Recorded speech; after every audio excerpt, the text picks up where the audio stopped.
اور انسان ایسے ہی کرتا ہے، کوئی چیز کام کی نہیں تو اس کو کہتا ہے نکال کر باہر پھینک دو، ایسے ہی کرتے ہیں. تو انسان جو ہے یہاں پر اس سوال کو کرتا ہے کہ بھائی خدا نے باغ عدن میں اس درخت کو رکھا کیوں؟ نہ رکھتا خدا، نہ خدا اس درخت کو باغ عدن میں لگاتا اور نہ آدم جو ہے وہ گناہ کرتا، نہ ہوا گناہ کرتی، نہ شیطان آ کر جو ہے ان کو ورگلاتا یا بہکاتا. تو لیکن خدا کی مرضی ہم دیکھتے ہیں کہ خدا نے جو ہے اس درخت کو جو ہے اس باغ کے اندر لگایا. تو خدا نے یہ درخت جو ہے یہ باغ عدن میں کیوں لگایا، اس بارے میں جواب ایگزیکٹلی ہم اس کو تلاش کرنے کی کوشش کریں تو انسانی سوچ اور انسانی سمجھ کے لیے جو ہے یہ بات ناممکن ہے. ہم ٹوٹلی طور پر 100% جو ہے اس بات کو شورلی نہیں کہہ سکتے کہ خدا نے جو ہے اس درخت کو کیوں لگایا تھا. انسان خدا کی مرضی کے آگے جو ہے کسی قسم کا جواب دینے کے لیے لائق نہیں، کیونکہ ہم پہلے کل بھی ہم نے اس بات کو سیکھا تھا، ڈسکس کیا تھا کہ انسان کے اوپر تو خدا کا اختیار ہے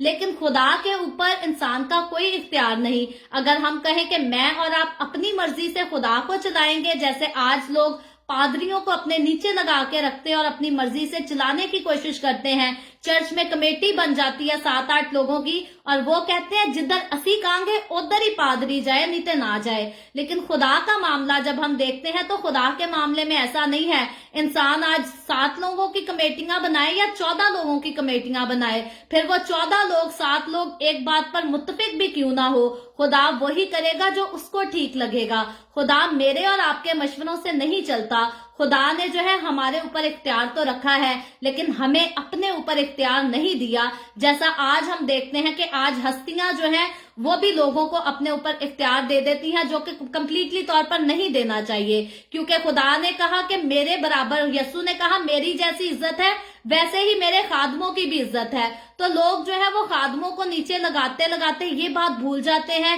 کہ جہاں ہم خادموں کو اپنے نیچے لگا کر رکھنے کی کوشش کر رہے ہیں، کہیں نہ کہیں ہم خداوند یسوع کو بھی اپنے نیچے ہی لگا کر رکھنے کی کوشش کر رہے ہیں. اور یقیناً خدا کے خادم کو ٹریٹ کرنا، یسوع کو ٹریٹ کرنا، یہ ایک برابر ہے. اور یسوع مسیح نے اس کو نیو ٹیسٹمنٹ میں ہم نے آلریڈی دیکھا ہے. یسوع مسیح نے اس بات کو ایکسپلین کیا ہے کہ جو سلوک آپ خدا کے خادموں سے کرتے ہیں وہی سلوک جو ہے آپ خداوند کے ساتھ کرتے ہیں. تو اسی طرح جیسے ہم جانتے ہیں کہ خدا کی مرضی کو ہم اپنی مرضی سے نہیں چلا سکتے، کبھی بھی ہمیں مختلف قسم کے مشورے دے کر جو ہے کسی بھی خدا کے خادم کو پاگل نہیں کرنا چاہیے، تکلیف نہیں دینی چاہیے. یہ نہیں کہنا چاہیے کہ بھئی یونٹی کمیٹی یہ کہتی ہے تو یہی کر، بلکہ یہ بات جاننی چاہیے کہ جو کاہن کی ذمہ داری پر عائد ہوتا ہے وہ خدا کی طرف سے عائد ہوتا ہے، اور کاہن جو بنتا ہے وہ خدا کے روح کی مدد سے بنتا ہے. اور جو کوئی خدا کے روح کی مدد سے چلتا ہے اس کے لیے ضروری ہے کہ وہ انسانوں کی باتوں کو رد کرے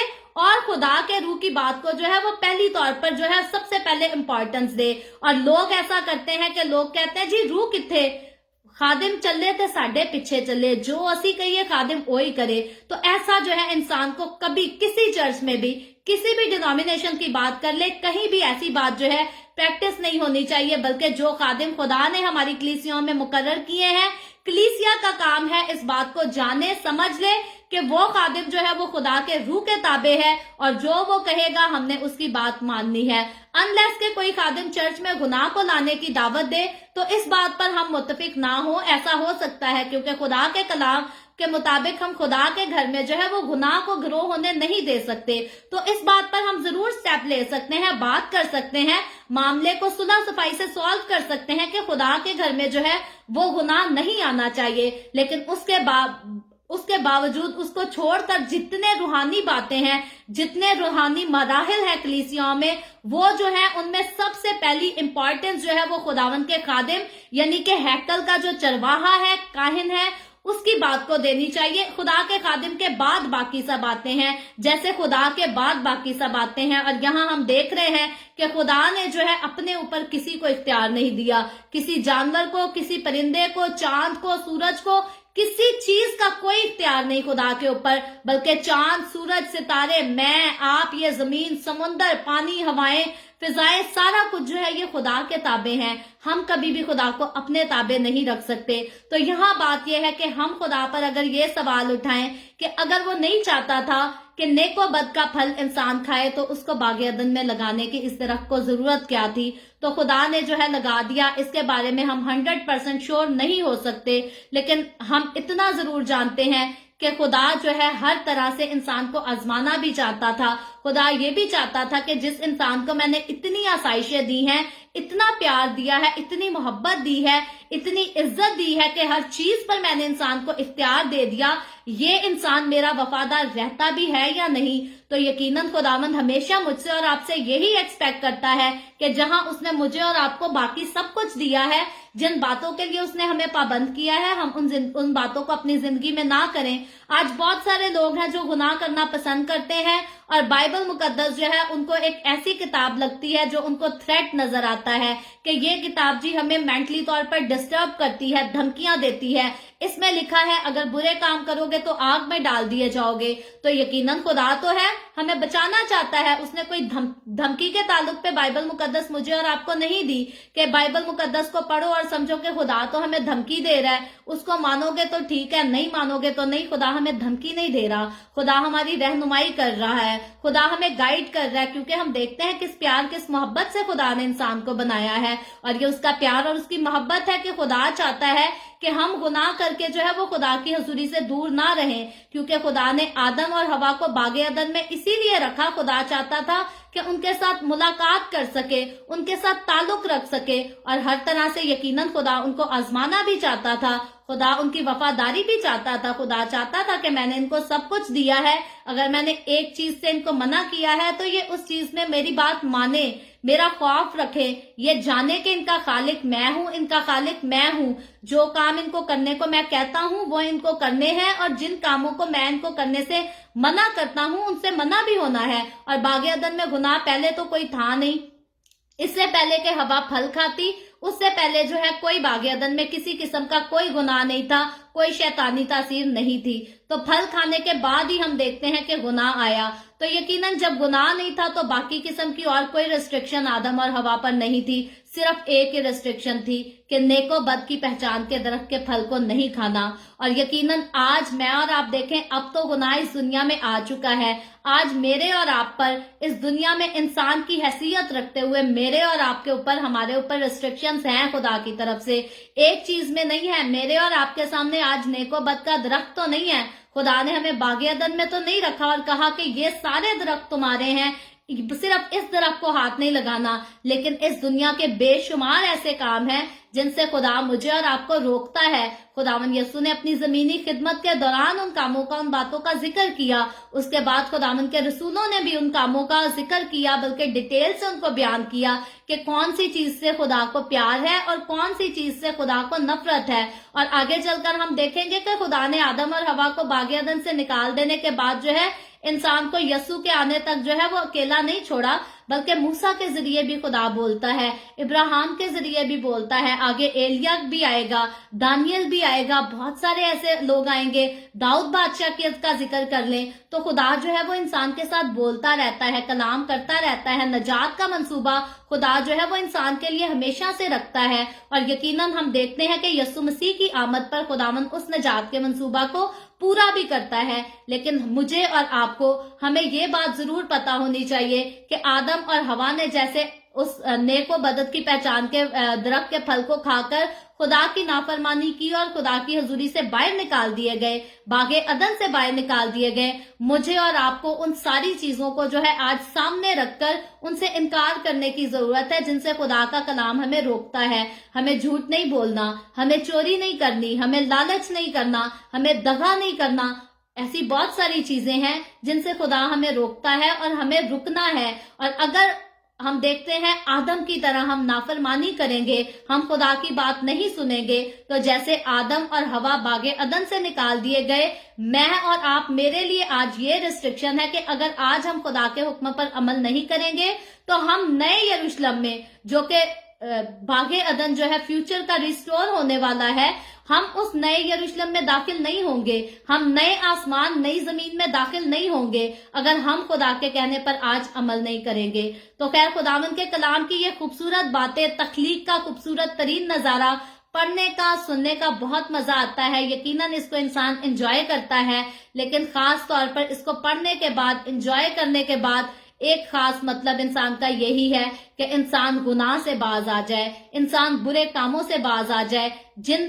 کاموں کی، جن باتوں کی ریسٹرکشن خدا نے انسان کے اوپر لگائی ہے، انسان سیریس ہو کر جو ہے ان پر غور کرے، ان پر دھیان دے، اور یقیناً حقیقی طور پر جو ہے انسان وفاداری کے ساتھ خدا کی حضوری میں چل سکے۔ سو باغ عدن کا خوبصورت دلکش نظارہ میں امید کرتی ہوں آپ کو بہت پسند آیا ہوگا اور آپ کو افسوس بھی ہوا ہوگا، یقیناً مجھے بھی ہوتا ہے کہ آدم کو اتنی اچھی جگہ پر خدا نے رکھا، اتنا سارا کچھ دیا، نہ کھاتا اس درخت کا پھل تو نہ نکلتا اس باغ سے۔ خیر مجھے اور آپ کو لیسن سیکھنا چاہیے کہ اب جو زندگی کی روٹی میرے اور آپ کے لیے زمین پر اتر آئی ہے، ہم اسی کو لیں، اسی کو کھائیں، اسی سے اپنے آپ کو سیر کریں، اور پھر جو ہے نئے آسمان، نئی زمین اور نئے یروشلم میں داخل ہو سکے۔ سو خداوند آج کے کلام کے وسیلہ سے مجھے اور آپ کو، ہم سب کو بہت برکت دے۔ ابھی ہم دعا کریں گے، اور اس سے پہلے میں دعا کروں آپ سب سے گزارش کروں گی، آپ کے پاس کوئی بھی پریئر ریکویسٹ ہے تو آپ نیچے کمنٹ میں لکھ سکتے ہیں۔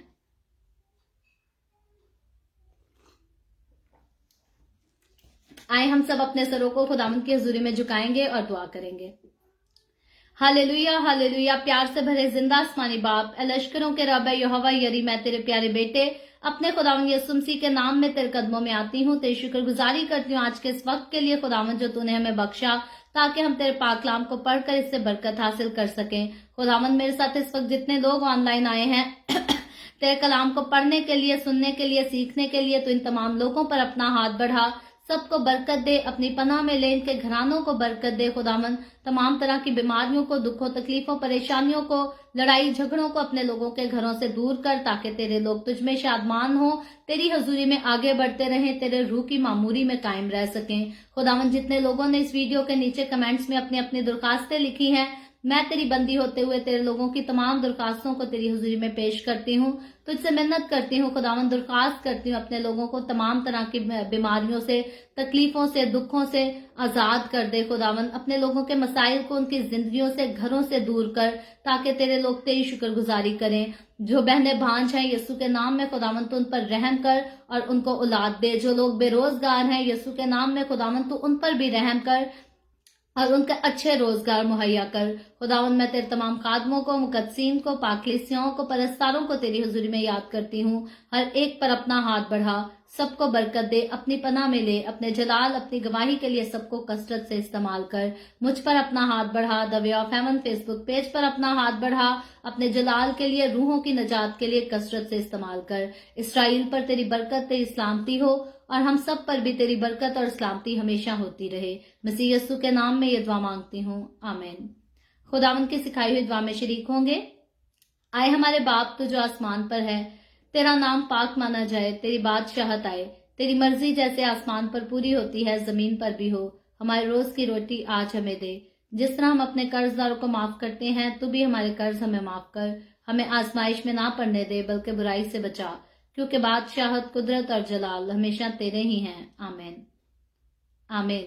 خداوند آپ سب کو بہت برکت دے۔ میرے ساتھ ہر روز آن لائن آ کر خداوند کے کلام کو سننے کے لیے آپ سب کا بہت زیادہ شکریہ۔